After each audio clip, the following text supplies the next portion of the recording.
lo va a manejar así. Que el sistema o la cuestión económica, vamos hablando empresarial, como ahorita se le está pegando mucho en la cuestión de robo de autos, ellos como Cámara de Comercio tratan de meter una contrallave para no perder tanto. ¿Y qué es lo que hacen? Amortizan ellos a través de la ley o a través de los contactos para que ese delito no les pegue tanto en la economía en la cuestión de robos. Ese es mi punto de vista personal. Y lo que hacen es legislar y aprovechar estas circunstancias para apoyar a los empresarios en ese aspecto. Por eso no se da en estos países lo que tú comentas. No, yo te hablo de estado a estado, ¿eh? ¿Cómo no? No, todo robado, Michoacán, Zacatecas. Por eso, pero ¿por qué aquí en Jalisco es calificado? Y por ejemplo, te hablo de un Monterrey, que es un delito simple, es un robo simple. Ay, sí, no he litigado en Monterrey, no desconozco. No, a lo que me refería era como el ejemplo de por qué varía de un estado a otro estado. ¿Por qué no homologar también el tema de los delitos? Digo, tú te fuiste muy... ¿Has leído el libro Extremista. de qué es una constitución de Ferdinand Lasalle? No. Ahí te explica todo eso. Que la constitución es un tema de acuerdo de voluntades entre varios sectores de la población. El sector obrero, el sector empresarial, el sector político, el sector campesino. Como datos se los dejo al que le interese leerla. Está muy bueno ese libro. Para el que le interese y le interese un poquito cultivarse en ese sentido, le va a resultar un tanto interesante. ¿Cómo? ¿Me puedes repetir el nombre del libro para investigarlo? ¿Qué es una constitución? De Ferdinand Ajá. Lasalle. De hecho, creo que incluso ya ¿Federic? ahorita... Ferdinand Lasalle. De hecho, creo que a estas alturas el libro ya es gratuito. Creo que lo puedes bajar hasta de internet. Sí. Creo. Igual chequenlo. Y si no, creo que te cuesta como 120 o 130 pesos el libro. O sea, son libros muy baratos. Es Ferdinand Lasalle, que es una constitución. Lo voy a leer. Al final del cuatrimestre voy a charlar con usted. El día que gustes, porque es un tema bastante interesante. Te digo, habla Sí, mucho profesor. en el sentido de lo que tú estás hablando. Lo Muy bien. aborda. Ahora, ¿por qué la diferencia de delitos? Por el índice delictivo de cada estado. ¿Por qué en Monterrey no hay tantos robos de vehículos? Porque por obvias razones es más barato traerte un vehículo de Estados Unidos, te lo traes a México y lo puedes traer circulando. Y te sale mucho más barato un vehículo americano que un vehículo mexicano. Y también es mucho más asequible conseguir un vehículo comprado ahí en la frontera, ¿o no? Por eso el tema de los vehículos chocolate.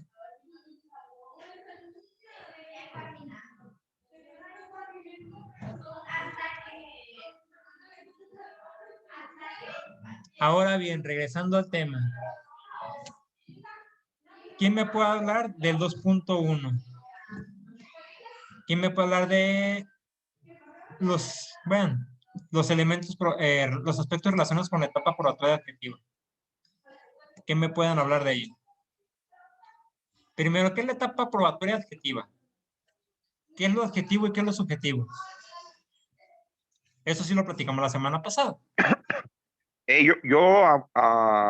Abundando un poquito más, ahí te comenté que yo soy un poquito más, era más civilista, tengo un poco metiéndome en materia penal. Ajá. Te lo comenté que por decir en unos aspectos entre materia penal y materia civil o mercantil o diciéndole todas las demás ramas, inclusive hasta laboral, te puedo decir que en ese sentido la etapa probatoria adjetiva se califican en diferente manera. Acá nosotros tenemos una etapa preliminar, una etapa expositiva, probatoria o demostrativa, con una vía de alegatos y una resolutiva, que viene siendo el proceso que vemos desde que iniciamos la demanda hasta que llega la sentencia. Y es lo que lo investigué en la tarea, y a comparación de la materia penal, pues que todo inicia hoy actualmente desde el presentar una denuncia o una querella, y el Ministerio Público es el que va a llevar a cabo la investigación a través de los indicios que pueda aportar él de sus informes o de lo que podamos hacerle llegar. Esa es la Ojo, no manera. necesariamente tiene que iniciar con una denuncia o con una querella, ¿eh? ¿Por qué? Ok. O una detención, ¿verdad? ¿Por qué no necesariamente tiene que iniciar con una denuncia o con una querella? Y bien lo dices, como una detención, pero ese tipo de supuesto, ¿cuál es? Porque ella no antes ni una denuncia ni una querella. ¿O sí? Se, se le cortó, no le escuché lo último, que no necesariamente tiene que ser denuncia o querella. Se Sí, le o sea, no cortó. se tiene que necesariamente iniciar el proceso penal con una denuncia o querella. Tú lo dijiste, una detención. ¿Cómo se hace detención? ¿A raíz de qué? Bueno, antes se le decía flagrancia, ¿verdad? Ahora ya no. Sí, sigue existiendo la figura de la flagrancia. Actualmente sigue Pues, existiendo esa figura. A ver, muchachos, nomás estoy platicando con Renato, los demás que estuvo buena la fiesta, que no invitaron, o digo, nadie opina, nadie leyó, andan crudos, No, es que lo está haciendo bien Renato, ahora sí que lo está dejan cargando morir el hombro solo, ahí se al me grupo. pega un infarto ahorita. Está cargando esos hombros el grupo, Renato.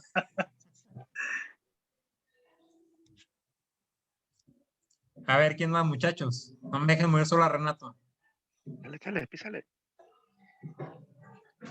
¿Nadie? ¿Qué es lo adjetivo y qué es lo subjetivo en el derecho? ¿Cuáles son los aspectos adjetivos y cuáles son los aspectos subjetivos? De hecho, eso lo tuvieron que haber visto desde licenciatura. Y si mal no recuerdo, fue desde teoría del derecho, que era cuando diferenciaba la parte adjetiva con la parte subjetiva en todas las normativas. Hablando del derecho penal, ¿cuál es la parte adjetiva y cuál es la parte subjetiva? No te escuchas, Héctor. Has apagado el micrófono. Pues, el derecho objetivo es el que se conoce como derecho procesal, La es forma. decir, la forma, lo que regula el proceso. Ya el sustantivo, pues es el fondo, ¿no? Ya todo el compendio de la ley. La parte explicativa de desde qué es un delito y cómo se debe de procesar. Es correcto. Ahora, ¿cuál es la etapa adjetiva del proceso? Pues ya propiamente cuando se entra al ofrecimiento, preparación, desahogo de pruebas y en su momento la valoración. No entramos ahí al tema de la valoración porque la valoración te la va a dar la parte subjetiva. Recuerda que lo platicamos incluso la sesión pasada, que a final de cuentas, independientes puedes tener un cúmulo de pruebas, pero no tienes un responsable. La parte sustantiva o el fondo del tema es, por ejemplo, si esta persona emite una declaración donde confiesa sus huellas dactilares, algo que vincule todo ese cúmulo de pruebas con la persona que comete el ilícito. Ahí ya se da la parte, concatena la parte adjetiva con la parte subjetiva, que es cuando se da ya el encuadramiento del delito. Incluso para consignar una carpeta de investigación en la actualidad, lo platicamos la semana pasada, únicamente necesitas que exista la presunción de que existe que existe la presunción de que cometiste un ilícito y con eso es más que suficiente para vincularte al proceso. El hecho de que estés vinculado al proceso únicamente le da como al juez la oportunidad de llevar a cabo el proceso que se hace que se aboca al conocimiento y a la gente del Ministerio Público para que perfeccione sus medios de prueba. Este perfeccionamiento de medios de prueba, creo que lo van a ver en su momento en no sé en qué materia, pero sí creo que lo van a abordar en la etapa de juicio. ¿Alguien me puede recordar cuáles son las etapas del proceso penal acusatorio?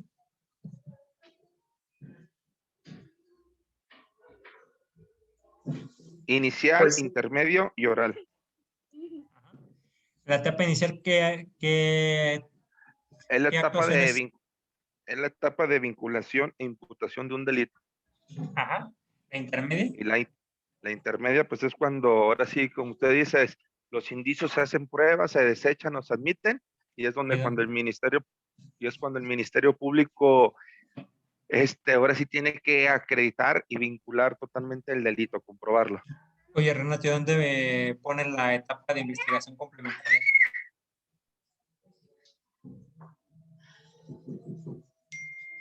No te escucho, Renato. Perdón, después de la imputación y vinculación, ahí se abre el cierre, para hacer el cierre de investigación. ¿A qué etapa pertenece? A la primera. Ok. Ah, se estudiaste. Es práctica, me voy a hacer juicios de gratis, profe. Digo, es escuela pagada. Así es. Yo así lo veo, ese tipo de asuntos, ¿eh? O sea, es escuela pagada, literal. La verdad, Ok, sí, después yo de, me voy a la práctica. ok, después de que se cierre el periodo de investigación complementaria, ¿con qué proseguimos?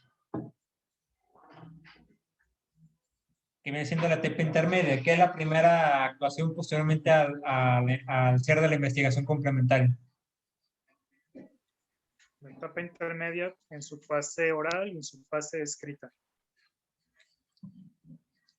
Ok, aquí aborda dos temas o la parte imperativa está en dos aspectos. ¿Por qué? Porque tratas de concatenar lo adjetivo con los subjetivos, o sea, el proceso con el fondo del tema. ¿Por qué? Porque aquí es cuando empiezas a vincular cada uno de los, no son medios de prueba, recuerden que en el nuevo sistema ya se le conocen como datos de prueba. Lo platicamos incluso la semana pasada, que cambiaban las denominaciones o ya no son pruebas tasadas, ya únicamente son, anteriormente sí estaban tasadas, que eran valor pleno y valor indizario. Actualmente con la reforma o con la implementación de la reforma en materia penal, cambia esta postura y únicamente son datos de prueba. Las pruebas que ofrezca tanto la agente del Ministerio Público, o en este caso el fiscal, como la defensa, tienen el mismo valor probatorio. Sin embargo, ¿qué es lo que le da fuerza a cada uno de esos elementos de prueba?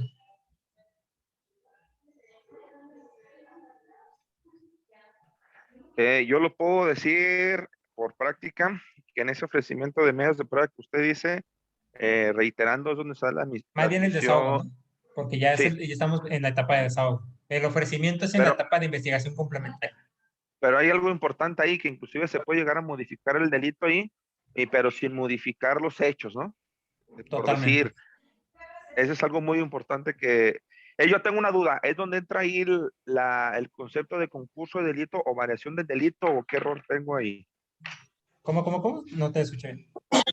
Sí, que por decir, el hecho subsiste, el hecho pasó, Sí. pero por decir, la modificación del delito del La lugar, vamos a hacerlo aquí. reclasificación. Exacto, es reclasificación, no es concurso de delito, ¿verdad? No, es una Es reclasificación.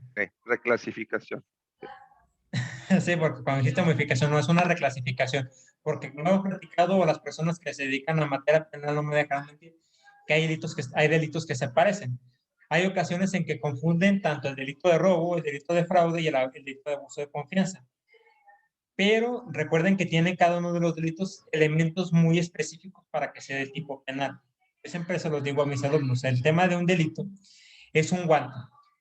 Si ese guante embona en el supuesto, por ejemplo, en el delito de robo, tiene que cumplir con cada uno de los elementos o de los requisitos que te establece el código penal. Uno que te varíe, si te, por ejemplo, el delito de robo te dice que cualquier persona que sin derecho ni consentimiento sustraiga o le quita a otra persona un bien. Pero el hecho de que la otra persona te lo dé, ya puede variar en dos vertientes. Primero, puede ser fraude o puede ser un abuso de confianza. El hecho de que ya te dé la posesión la persona ya te quita el delito de robo. Entonces ya no se da el robo, o sea, el abuso de confianza o el fraude. El tema es cómo te lo dio o en calidad de que te lo dio. Si te dijo, ¿sabes qué? Aquí está la lana, pide depositar al banco y tú agarras esa lana y te la llevas, pues, ¿qué delito se da? Abuso de confianza.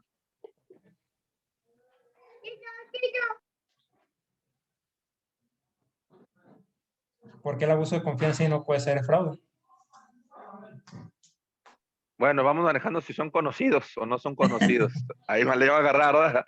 Si eran o no sean conocidos, se puede dar en cualquiera de los dos supuestos. Pero si es conocido, pues fue abuso de confianza. Y si no es conocido, Ahí sí podemos decir que está abusando de él, es enriquecimiento ilícito. es que Saludos independientemente a de la que familia, Renato. ¿Perdón? Saludos a independientemente, la familia. independientemente el tema de que sea o no sea conocido, se dan esos dos, se pueden llegar a dar esos dos supuestos o esos dos delitos. El tema aquí no importa si es conocido o no es conocido. El tema de que si es conocido o no es conocido puede llegar a influir, pero llega a influir en cuanto al agravante. Porque ahí tendrías que considerar, o después tendría que considerar la parte subjetiva de que, es que también era tu primo.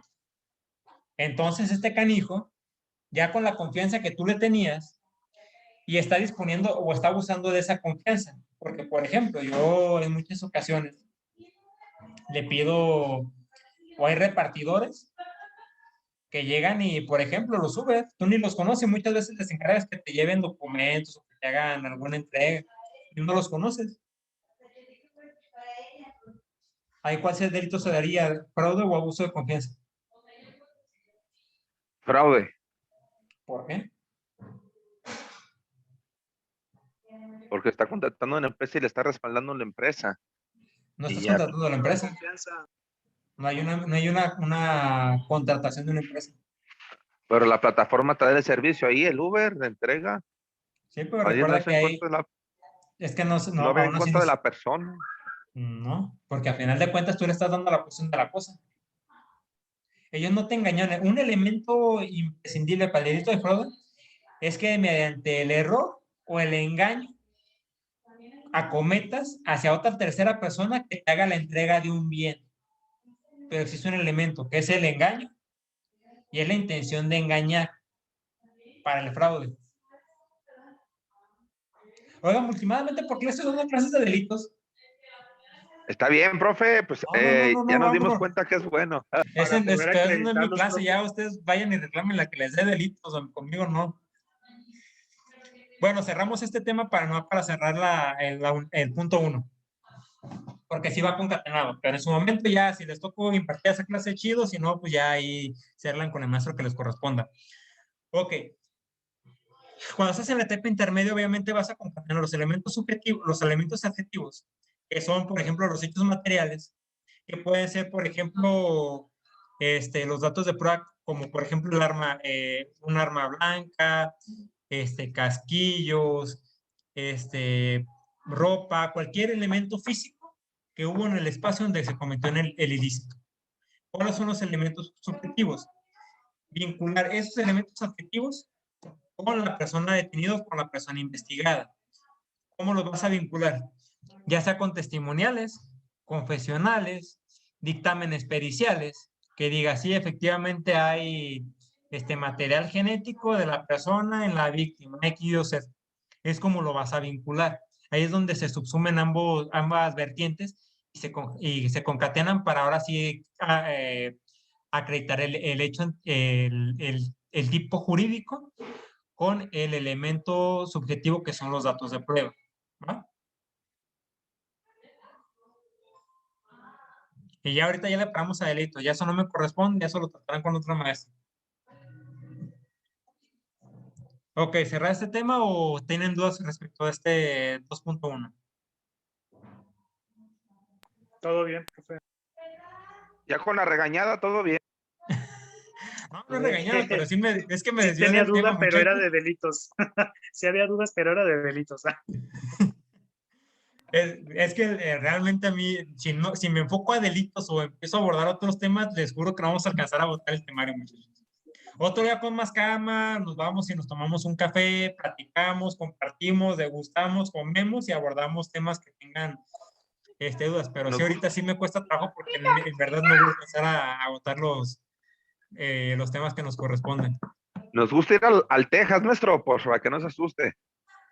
Muchachos, yo comencé en La Fuente, el No, Escucia, todos esos bares me tocó recorrerlos cuando era militar en el 9º civil. No, créeme que a estas en alturas del partido nada me asusta. no, deje que conozca el Texas. No sé, digo, estoy abierto a conocer nuevos lugares, eso es lo de menos. Ok, abordamos entonces el subtema 2.2. Los medios de prueba en el proceso penal. ¿Cuáles son los medios de prueba? O datos de prueba, más bien, ya actualmente. Ya, digo, derivado de la reforma, sabemos que son datos de prueba y no medios de prueba. ¿Cuáles son los datos de prueba con los que contamos? ¿O cuáles son los datos de prueba que contempla la ley? Ya encontré la Es el Código confesión, Nacional de Procedimientos Penales. ¿Sí? ya encontré la confesión, la inspección, peritos, testigos, la reconstrucción, confrontación, careos, documentales y toda aquella que no vaya en contra de la moral pública, pero algo que me entró aquí en contradicción que decía, salvo la que se vayan o que el juez no las permita como pruebas. Es lo que no entendí, porque esa contradicción, algo que le perjudique a él, un periodicazo o algo, no sé. Compañero, te No, faltó por la ejemplo, declaración del hay... imputado nada más. ¿Cómo? Te faltó nada más la declaración del imputado, también está considerada como prueba.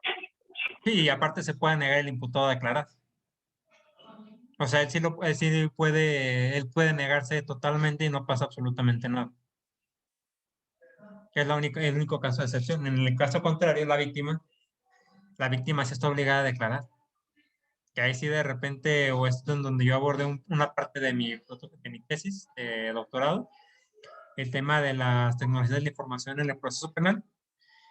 Ahí sí hacía un comentario en el sentido de que realmente una víctima que fue violada o que vio cómo asesinaban a sus padres, no sé, un delito muy grave. Digo, llegas y lo pones de frente al victimario. Digo, ¿dónde queda el tema de la protección o dónde quedan las garantías por los derechos de la víctima? Ahí consideras que se da una revictimización en este caso de la víctima. Personalmente, hay jueces que no comparten mi criterio, que dicen, no, es que si tienes que declarar y lo tienes que confrontar y lo tienes que identificar, bla, bla, bla, bla. Pero ¿cómo se siente la víctima? Sí, yo también comparto con usted la idea, porque ahí le violentan ya sus derechos humanos, ya lo están victimizando de nueva cuenta. Y es que al final de cuentas digo, o sea, se puede, y digo, poniéndole en una par de condiciones tanto al reo como a la víctima, ¿eh? O sea, yo no digo que no se debe obligar que se debe obligar al reo a confesar, pero tampoco la víctima está obligada a confrontar en este caso al reo.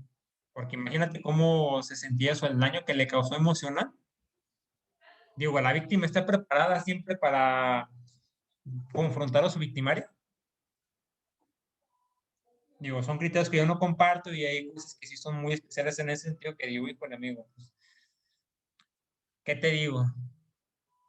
No, pero pues imagínese, pero como usted dice, pues, en una violación o algo, que de por sí ya le tienen temor y demás, y cuando se los confrontan ahí hasta se puede viciar el juicio, porque a lo mejor por el miedo que le tiene decir, retractarse o decir que no fue verdad, pues. Y volvemos a lo mismo, la víctima sí está obligada a declarar. Hay hasta medios de premio para la víctima en caso de que no comparezca a los citatorios, ¿o no?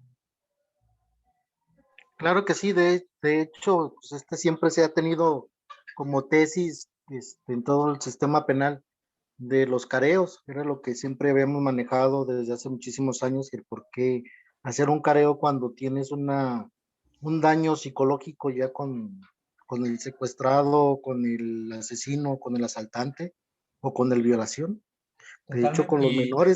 con los menores anteriormente se daba el careo, por eso empezaron a bajar los derechos internacionales y de los niños víctimas y victimarios. Sí, por eso les comento, en su momento cuando yo abordé mi tema de tesis, sí puse una parte expositiva donde mencionaba que es mucho más factible. Ok, lo vas a obligar a la víctima, pero no es lo mismo que la pongas de frente a cuando la pones en una sala helada, que es una videoconferencia, tú lo estás identificando a la persona a tiempo real, o sea, ya hay una barrera de por medio que te ayuda, si no al 100% te ayuda a minorar ese temor que le tienes al reo. Pero Digo, también interviene la acusia forense. O sea, yo, si no lo veo a usted ahorita en la cámara y nada más escucho su voz, me va a poner pánico escénico o a terror, por darle un ejemplo. O ajá. si nada más estoy escuchando a Renato que está hablando, y cuando yo lo escuche en la vía pública, me voy a poner a temblar. Entonces, son datos muy subgéneris, como lo dice usted.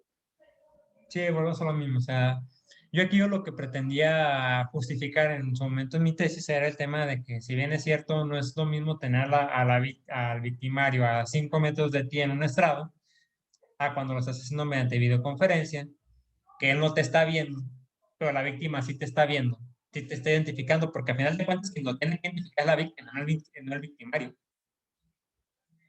Estamos de acuerdo en esa parte. Claro que sí. Digo, al final de cuentas es lo que se pretende.